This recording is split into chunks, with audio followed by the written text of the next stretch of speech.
తులారాశి వారికి ఎలా ఉంది రోజు? తులారాశి వాళ్ళకి ముఖ్యంగా మీ మీద మీకు వ్యక్తిగత నమ్మకం పెరుగుతుంది, గౌరవం పెరుగుతుంది, శ్రద్ధ పెరుగుతుంది, నూతన ఆలోచనలు చేస్తారు, మీ ఎఫర్ట్స్ ఉపయోగిస్తూ అనుకున్న పనులు చేయడానికి అధికంగా కృషి చేస్తారు. ఆ విషయంలో మీ యొక్క బంధువర్గం, ముఖ్యంగా మీ సోదరి వర్గం కానీ, అలాగే మీ యొక్క వ్యక్తిగత ఆలోచనలతో, మీ నిర్ణయాలతో, మీరు తీసుకునే నిర్ణయాలతో ముందుకు వెళ్ళేప్పుడు కానీ మీకు మీరే సహకరించడానికి, మీ ఎఫర్ట్స్ మీరు సాధించడానికి, శక్తి సామర్థ్యాలను ఉపయోగిస్తూ ముందుకు వెళ్ళడానికి చాలా అనుకూలమైన సమయంగా మనం దీన్ని భావించవచ్చు. వృశ్చిక రాశి.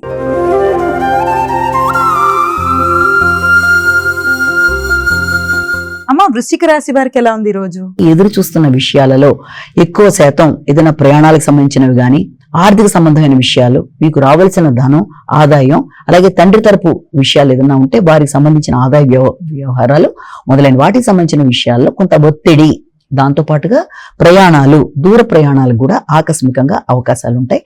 అయినప్పటికీ కూడా ఆ ప్రయాణాల్లో అధిక శాతం కుటుంబానికి సంబంధించిన విషయాలు, జీవిత భాగస్వామి యొక్క అభివృద్ధి కొరకు తీసుకునే నిర్ణయాలు మొదలైన వాటికి అవకాశం ఉంటుంది. దూర ప్రయాణాలకు సంబంధించిన ఆధ్యాత్మిక ఆలోచనల కొరకు మీరు చేసే ప్రయత్నాలలో ఎక్కువ శాతం ఎమోషన్స్ తో కూడిన నిర్ణయాలకి అవకాశం కూడా ఉంటుంది కనుక వీలైనంత వరకు ఎమోషన్స్ ని అధిగమిస్తూ ముందుకు వెళ్ళాలి.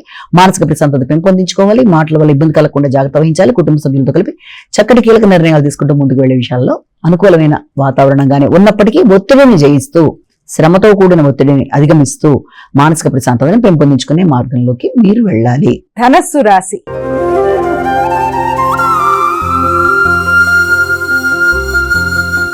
అమ్మ, ధనస్సు రాశి వారికి ఎలా ఉంది రోజు? ఆర్థిక విషయాలు చాలా వరకు అనుకూలంగా ఉంటాయి. ఎదురు చూస్తున్న విషయాలలో మంచి వర్తమానాలు అందుకుంటారు. దూర ప్రదేశాల నుంచి వ్యక్తుల యొక్క సహకారం బాగుంటుంది. విద్యా సంబంధమైన విషయాల్లో, రీసెర్చ్ ఓరియంటెడ్ గా తీసుకుంటున్న విషయాల్లో కావచ్చు, లేకపోతే దీర్ఘకాలిక పెట్టుబడుల కొరకు మీరు తీసుకుంటున్న నిర్ణయాల్లో కావచ్చు, అది కొంతవరకు అనుకూలంగా ఉంటుంది. మీ ప్రణాళికకు అననుకూలంగా మీకు అయ్యే ఖర్చులు కూడా ఉండే అవకాశం ఉన్న రీత్యా ఆ యొక్క ఖర్చులు కూడా ఏదైనా షాపింగ్ రీత్యా కావచ్చు, లేకపోతే ఏదైనా ప్రయాణాల రీత్యా కావచ్చు, మొదలైన వాటికి అవకాశం ఉన్నా కూడా అది మీకు మానసిక ఉల్లాసం ఇవ్వడానికి అవకాశం ఉంది.